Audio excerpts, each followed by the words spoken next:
Hello everyone, welcome back to my channel. আজকে ভাবলাম চলো তোমাদের সাথে একটা বড় ভিডিও শেয়ার করা যাক।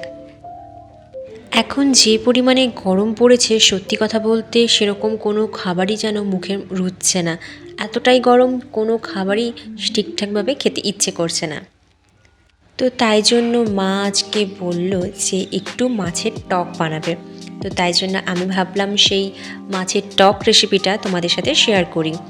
যেহেতু গরম, আর এই গরমে দুপুরবেলায় রোদের সময় এই রকম যে কোনো কিছু টক দিয়ে ভাতটা কিন্তু বেশ জমজমাটভাবে আনন্দ করেই খাওয়া হয়।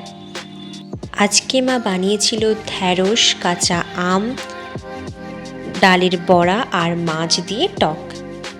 প্রথমে তো মাছগুলোকে ভালো করে ভেজেই রেখেছিল, তারপর কড়ার মধ্যে তেল, এটা সর্ষে তেল দিয়ে করলেই বেশি ভালো হয়, তেল, পাঁচফোড়ন দিয়ে ওই যে আম আর ঢ্যাঁড়স ওটাকে ভালোভাবে নেড়ে নিয়েছিল। তারপর একটু ঢাকা দিয়ে রেখে দিয়েছিল যাতে এটা সেদ্ধ হয়। পরিমাণ মতো এর মধ্যে নুন, হলুদ সবটা মিশিয়ে দিয়েছিল।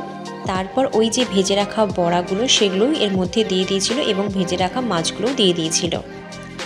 এটা যখন ভালোভাবে ফুটে গেছিলো, তারপর উপর থেকে আগে থেকে ভেজে গুঁড়ো করে রাখা শুকনো লঙ্কা এবং পাঁচফোড়নের গুঁড়ো ওপর থেকে ভালো করে ছড়িয়ে দিয়েছিল।